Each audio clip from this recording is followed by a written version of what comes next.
From his first 4 small crops, he was the #2 sire in North America and Europe on apex figures, splitting Galileo and Warfront. He just looks the part. He exudes class. He looks like Northern Dancer. I mean, it's impossible to get better than that. When you know a horse is this good, you have to be able to push the chips out on the table and to play that hand. He's a superstar.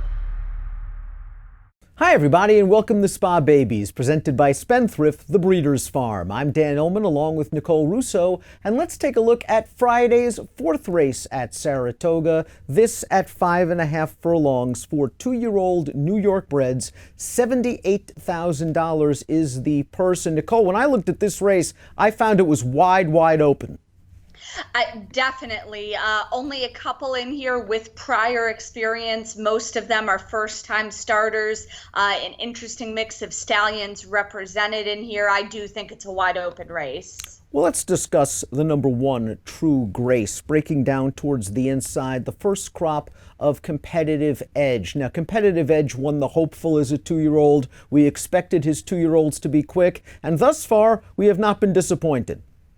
Yeah, I believe he's up to 8 or 9 individual winners now. He's really come out on fire this summer, including at the marquee race meets. He had a pair of daughters go 1-2 in a stakes race at Saratoga earlier in the meet. I believe they're both back in a stakes on Friday in this New York bred showcase program.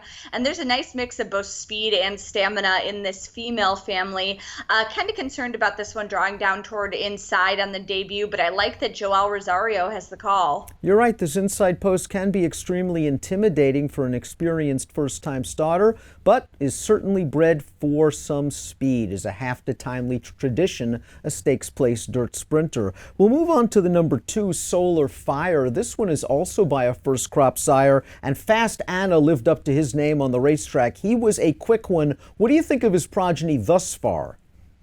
Well, thus far, I think they're certainly inheriting his speed.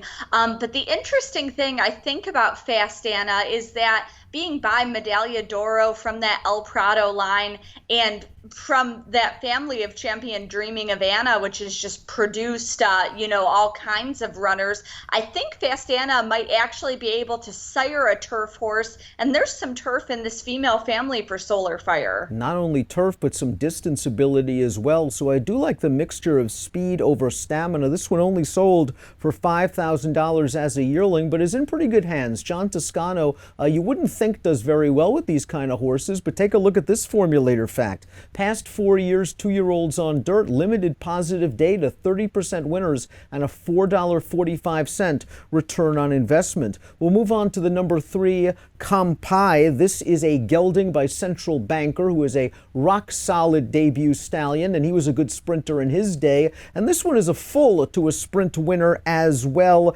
Kampai goes out for a barn that's been sending out live horses all year long. Yeah, and you mentioned Central Banker. Last year, he really came out firing with his first crop, as you would expect from the graded winning sprinter son of Speightstown. Finished not only as New York's leading freshman sire, but cracked the national list, which is hard for a regional stallion to do. Some juvenile ability in there. The dam was placed at 2. You mentioned that this one's a full to a sprint winner, and it's the family of Grade 1 winner O'Gaijin, who was very, very fast in his day. The #4 is Lord Camden. This is one of the few horses in the race with prior experience, and it wasn't surprising the trainer Mark Cassie opted for a turf debut, this one being by Freud, the full brother to Giant's Causeway, who's been one of the top New York bred stallions for a long time, especially on the turf. An $80,000 yearling, but I have a feeling this colt's going to do okay on the dirt. The dam was a stakes winner on synthetic, and she's a half to a graded placed router from the family of a Breeders' Cup Distaff winner. Yeah, and the fact that they tried this one on turf doesn't surprise me. The fact that they're now trying him on dirt doesn't surprise me. I mean, Freud just gets them on everything. He's New York's leading general sire. He's been New York's leading turf sire. He's been a leading juvenile sire in the state.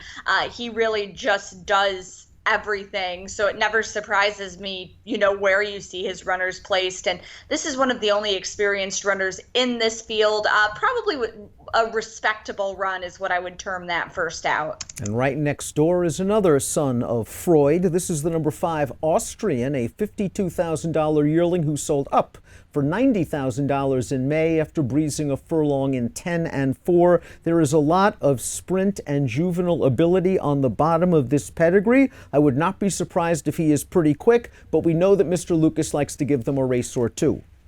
Yeah, that's what I was just going to say. Wayne Lucas likes to run them fit. But boy, this one is New York leading sires all the way through in the family by Freud, who we just discussed, and Out of a Mare by Bellamy Road, who's developed into one of the other leading sires in the state, and he can get you a quick horse as well. Here's the formulator fact for Wayne Lucas, something to consider. Over the past 5 years, 2-year-old first-time starters in maiden special dirt sprints only won 461. We'll move on to the number 6, Tapizearance, and this horse has raced once already, and he had absolutely no chance the minute the gates opened up because he missed the break by about 5 lengths and then trailed throughout. It's not surprising he shows up as a first-time gelding now for trainer Gary Contessa. Experience counts, but something tells me this horse has to improve a lot in order to reach the winner's circle here.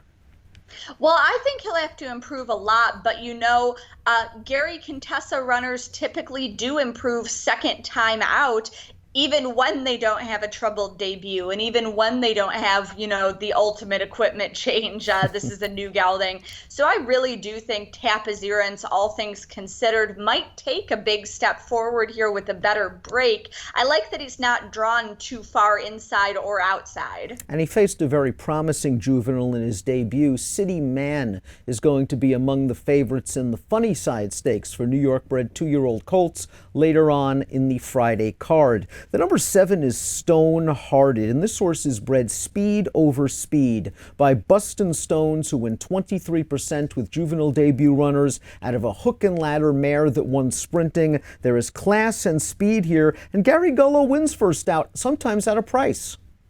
Yeah, definitely. And I mean, man, that 23% for Buston Stones, usually we're happy when a horse is in, the high teens with his numbers for first-time starters. That's just an outstanding figure for this young New York stallion by City Zip. City Zip himself can get you a fast 2-year-old, so no surprise that Buston Stones, a brilliant sprinter in his own right, is followed in those footsteps. Let's take a look at the formulator fact for Gary Gullo. Over the past 5 years, juvenile debut runners in New York bred maiden special dirt sprints, 20% winners, a $7 ROI, and I believe a big priced winner earlier this meet in Big Q. One of the better bred horses in the race is up next, and that's the number 8, Scilly Cay by Fedbiz. And this is a half to midnight transfer who won the San Pedro in Southern California, a half to Long Haul Bay, who was a goods graded stakes winning sprinter for Chad Brown, the family of Lionheart, who was second in the Kentucky Derby, and trained by Linda Rice, who's high percentage year after year after year in New York.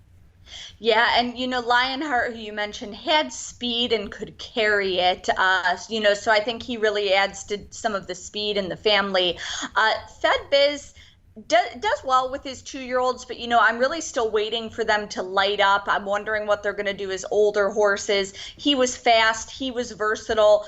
He's built like a brick house. I'm really still waiting for his foals to light up because I think he's a very intriguing stallion. And while this horse certainly has the pedigree and connections Jose Ortiz named to ride, it is worth noting that the Linda Rice trained 2-year-olds often improve markedly following their debut. The number 9 is 3 Jokers. This is a son of Twirling Candy, another excellent juvenile debut stallion, 20% winners for Twirling Candy. This one's a half to Super Humor, a half to Funny Guy, a couple of nice stakes winners. The dam has been very productive. 7 winners from 7 runners, but note, this horse was listed as a vet scratch on July the 28th. Yeah, and I'm going to take a wait and see approach with this one, I think, especially from the John Terranova barn. But you know what? I have to give some credit to the dam of this one. Just what a race mare, a multiple stakes winner, earned $250,000, you know, kind of the hard way. 7 winners from 7 runners, and Twirling Candy's just on fire right now, having a terrific summer. Certainly has the pedigree. Here's the Terra Nova formulator fact. Past 5 years, 2-year-old debut runners in dirt sprints, only 1 for 24, a 37-cent ROI. The 10 is Hold My Call. He is the final horse entered in the body of this race. There is one also eligible. Hold My Call's by the solid stallion Hold Me Back. 12% winners with juvenile debut runners, but there is a lot of turf on the bottom of this pedigree, especially with the dam being by Belmont Stakes winner and turf influence Lemon Drop Kid. Yeah, plenty of turf in this family.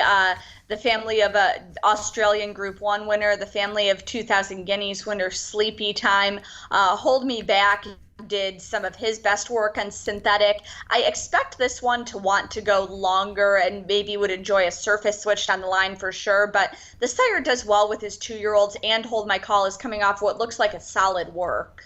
Wide open race for Friday's Spa Babies. It's one of the New York showcase days at Saratoga on Friday as we gear up for the run. Happy Travers. Nicole, what do you have for the folks? You know, I think you have a chance for a little bit of a price in this race with how wide open it is. I may take a swing with Tapizearance. As I said, Gary Contessa's trainees typically improve so much second time out, even when they don't have, you know, kind of all the extenuating factors this one has.